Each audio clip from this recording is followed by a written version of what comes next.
Dropping out of school is a sign of a person with no effort or common sense. That's how my eldest son's wife looks down on us, calling my husband and me uneducated. Does she really think all dropouts are like that? Who is really the one without effort or common sense? I clenched my trembling, angry hands and decided to cut ties with her. My name is Kathleen. Despite the ups and downs, I'm about to turn 75. Overall, I have had a happy life. But there's been one problem. It's the presence of my eldest son's wife. I married Tom and we were blessed with 2 sons. Mike, our eldest son, turned out to be kind and gentle, while our younger son Bob was a bit of a handful.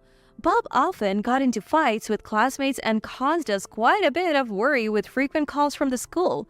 But even Bob settled down after graduating from college and becoming a working adult. He married Sally, a calm woman who becomes quite intimidating when angry. Sally was the perfect match to handle Bob, who still had his mischievous nature. Indeed, after marrying, Bob voluntarily cut back on nights out with his male friends and started helping with household chores, showing his care for Sally. Seeing this change, I thought to myself how much Bob had grown up. The issue was with Mike. A little after Bob's wedding, Mike also got married. She was Mary, a woman with a somewhat stern look around her eyes. Apparently, her family background was quite elite, with a sister who's a doctor and relatives in politics. However, Mary herself wasn't a graduate of any prestigious university and worked as an office worker in a private company. Quite an ordinary person. She met Mike, a graduate of a modest technical college, through work. Despite her initially stern appearance, she turned out to be a friendly and nice woman, getting along well with us. This was the case until she became pregnant. When Mary found out she was expecting their first child, she immediately called to inform us. We were overjoyed at the prospect of another grandchild, having already celebrated the arrival of Bob's first child. But Mary's call wasn't just to share the happy news of her pregnancy. I wanted to inform you and Kathleen that I'm pregnant. Really? That's wonderful, Mary. Take care of yourself. And remember, you can always rely on us if you need anything. Thank you. Actually, Kathleen, I wanted to discuss something. What is it? Is it true that you and Kathleen dropped out of school? Mary mentioned that during her pregnancy announcement, her parents asked her about the background of Mike's parents. By the way, what's the background of Mike's parents? She said she was asked by her mom. Until then, Mary hadn't really thought about our educational background or our family's standard of living. It was the first time she had asked our son about it. According to her, our son told her, "My parents dropped out and helped with the family business." It said that he heard that. As I mentioned before, Mary's family is elite. There are no dropouts among them. Therefore, in Mary's mind, dropping out had a very negative connotation. To her, it seemed equivalent to being ambitionless and incompetent. When I honestly responded, yes, that's right. Then Mary said, I see. Understood. She replied in a somber tone and abruptly ended the call.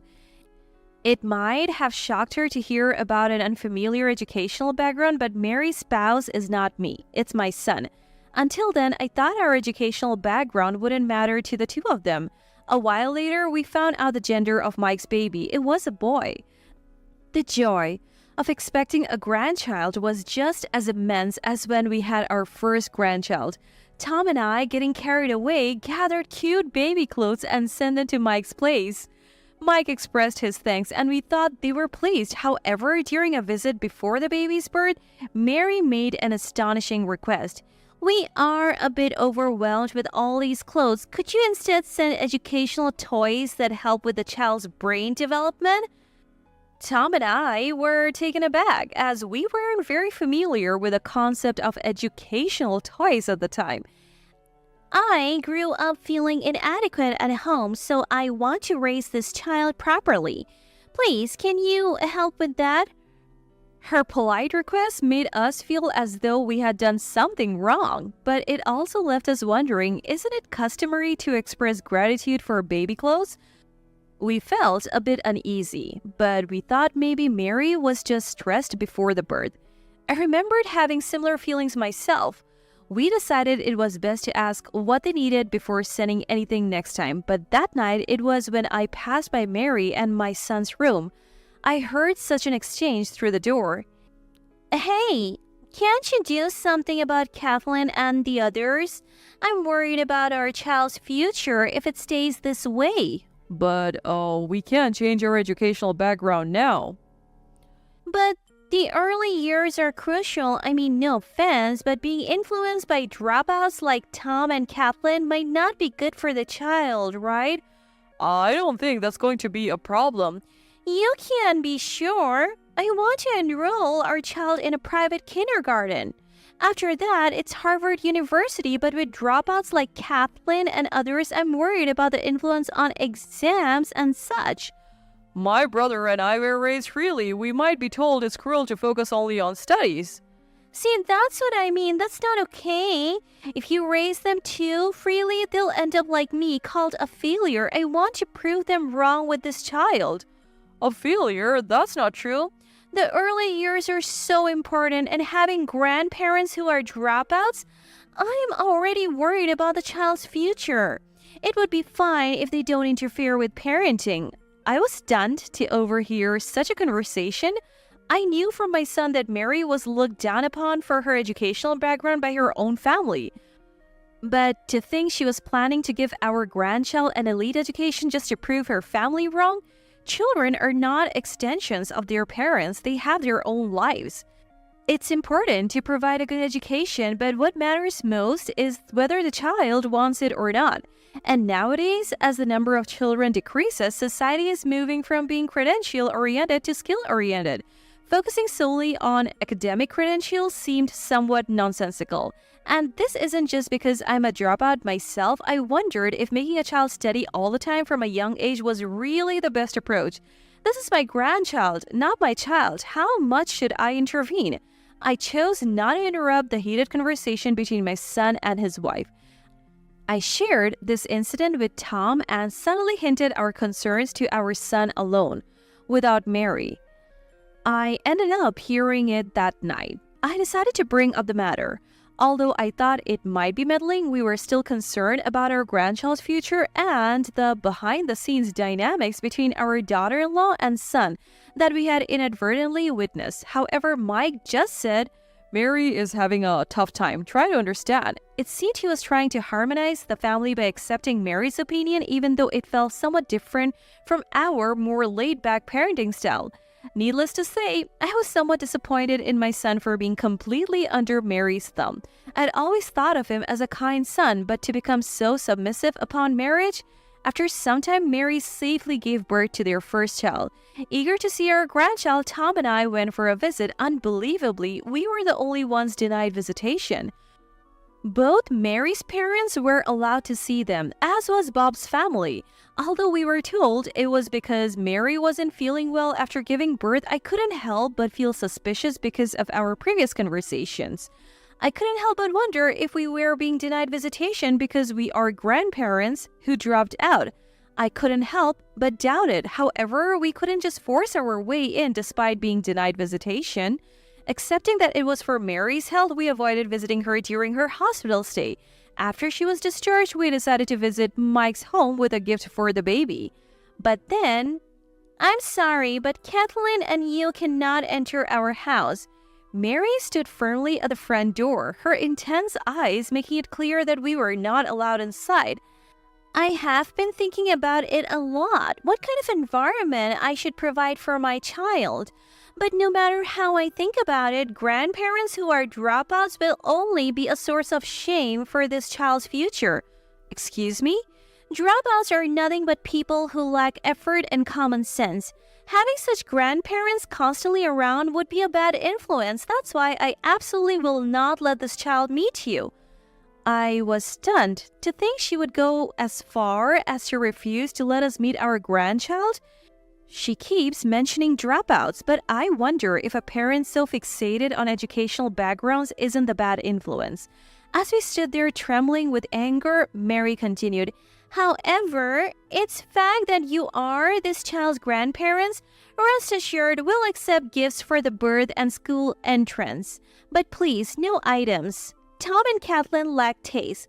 Gifts from less intelligent people end up as garbage. So just give money. I won't tell the child it's from you. In essence, she just wanted the money. Was it the shock of being deprived of the joy of meeting our grandchild? Or was it the despair that Mike said nothing about the situation?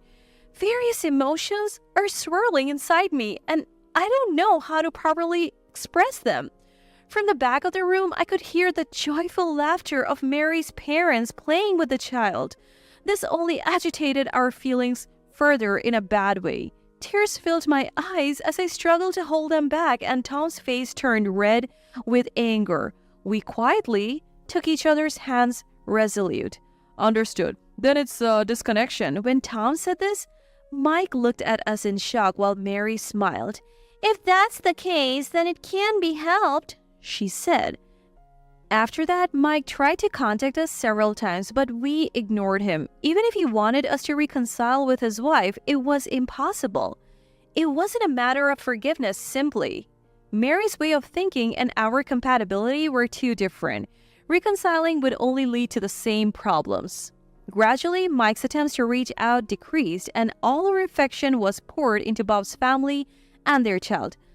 Bob's son Joe was a child who, unusually for these times, loved his grandparents dearly. This was because Bob worked in construction, and his wife Sally was a nursery teacher, both working parents, and Tom and I were practically living with Bob's family, helping to raise Joe. To be clear, it wasn't that Sally and Bob had abandoned their parenting duties to us.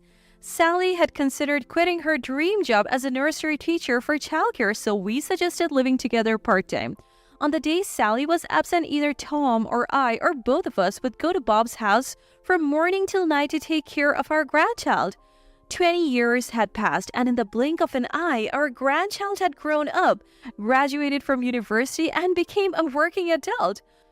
We organized a modest home party to celebrate our grandchild's independence and birthday, and that's when the incident happened. It was towards the end of the party, as everyone was enjoying wine, cake, and occasionally some fries. My grandson casually said, "After something sweet, you always crave something salty, right?" Just then, ding dong, ding dong, ding dong. The intercom rang loudly. I checked the monitor, and to my surprise, there stood Mary, whom we had cut ties with. Her appearing out of the blue, had she discovered the truth, as I wonder what to do about the appearance of this person who could ruin the whole party? I looked at Tom and Bob, and they all nodded in agreement. It seemed okay to respond. I nodded back at everyone and decided to speak with Mary. Not wanting to open the door, I spoke through the monitor. "What do you want?" To this, Mary, furious, replied, "You've been deceiving us." She was very furious. Apparently, Mary had found out the truth that we had kept silent. I vowed in my heart to return the humiliation she had given us twice over. "Don't shout such unpleasant things at the front door. What deception are you talking about?" "I heard from Mike that Joe became a doctor and that Tom was teaching him. How can dropouts educate a child to become a doctor? Why did you lie?" "Are you misunderstanding something? The dropout part is true, and we never taught Joe." "What?" "Tom's dream was to be a teacher, but his family had too many children. As the youngest, there wasn't enough money for him to go to high school, so he reluctantly helped on the farm. That's why the dropout part is true. Maybe you misunderstood that he studied on his own after becoming an adult." I continued. "Tom often taught Bob's son through handmade games in maths and English. It wasn't formal teaching, but more like educational play. They were just playing freely. Plus, Joe was a helpful child. When I cooked, he would stay by my side, which led him to get interested in wild plants. From there, he showed interest in herbal medicine, drugs, the human body, and eventually aspired to be a doctor. Thanks to his free upbringing, he developed various interests and ended up on an elite path by chance. But it wasn't forced, which is probably why his academic performance never suffered. He must have enjoyed studying, and that's why he got into Harvard University on his first try. My sister, an obstetrician, also helped him with his studies, so we didn't mention it, but I also helped with the family business for the same reasons as Tom. In our times, financial reasons or family circumstances often led to unavoidable dropouts. Listening to my explanation about the various reasons for dropping out, Mary's face twisted and turned pale. Why didn't you tell me this when my child was born? Then my child wouldn't have ended up a failure. My child was rejected from safety schools and ended up postponing college. Doesn't it hurt you to abandon your grandchild? I don't understand. You were the one who unilaterally rejected us without listening to our side, weren't you? We wanted to cherish our grandchild, but it was you who deprived the child of grandparents and forced them onto a difficult path. But normally when you hear dropout, you think of someone incapable and incompetent, right? You have such a narrow view. There are many dropouts out there who have reached the top through their abilities. It's not too late. I apologize. Could you please oversee my son's studies? If he doesn't get into a famous university next year, I can't face my family. Is that to protect your own reputation? Does your child genuinely enjoy studying and want to go to that university, or are they actually sending out an SOS wanting something different? Mary fell silent with a strained face at my questions. It seemed I had hit the mark. Your parenting has cornered your child. You hated being called a failure yourself, so why can't you accept your child as they are? Your child is not your accessory. As I spoke sternly, Tom chimed in from behind. That's right. If you didn't want to be seen as a failure, you should have proved yourself to your family through your own efforts, but instead you're trying to make your child walk the path you couldn't. That's wrong. Parents should first show their own path. Don't force your child to do what you couldn't. Your child's life is theirs, not yours. Mary started to cry, unable to hold back any longer. But I had no choice. I wanted to have fun when I was young. Sure, my sister who became a doctor always studied, but that's because she was smart and it paid off. As soon as I slacked off a bit, I was done for. It's natural to focus on having fun, right? I was appalled. We had thought all along that Mary had always loved studying, but just didn't get good results, which led to her family looking down on her. But from this conversation, it seemed she herself had neglected to put in the effort. To not exert effort, to yearn for success, and then upon feeling to force one's unfulfilled life onto a child? It's the worst kind of story. There is no room for sympathy. Please, look after my child's studies. Mary started pleading again.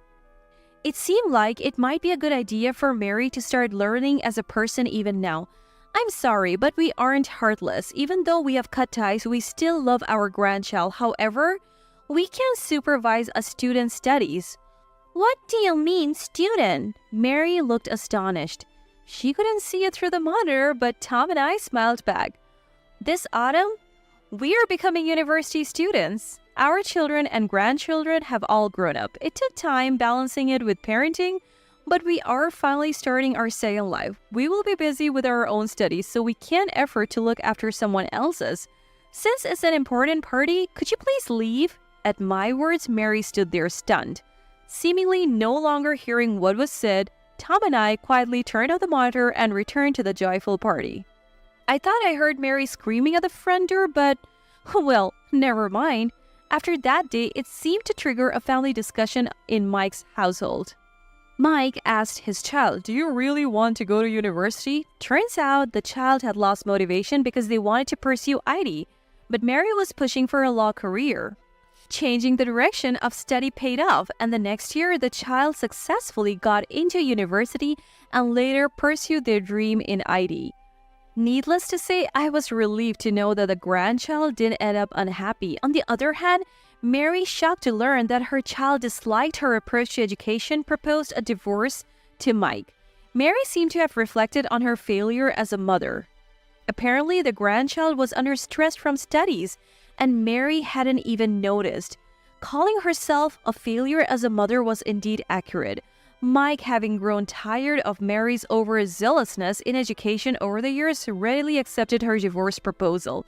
The couple divorced once their child became independent. Mary, not feeling up to returning to her parents' home, is currently working under a young boss being strictly supervised. Due to her long break from the workforce as a full-time homemaker, she apparently has a significant gap in her skills, struggling even with computers, and her work isn't going well. She often gets scolded at work and sometimes vents her frustration to her ex-husband Mike. Though it seems he no longer pays her much attention, Mike, apologizing to us before the divorce, said, I'm not blaming it on my youth, but I'm ashamed of my inability to make sound decisions.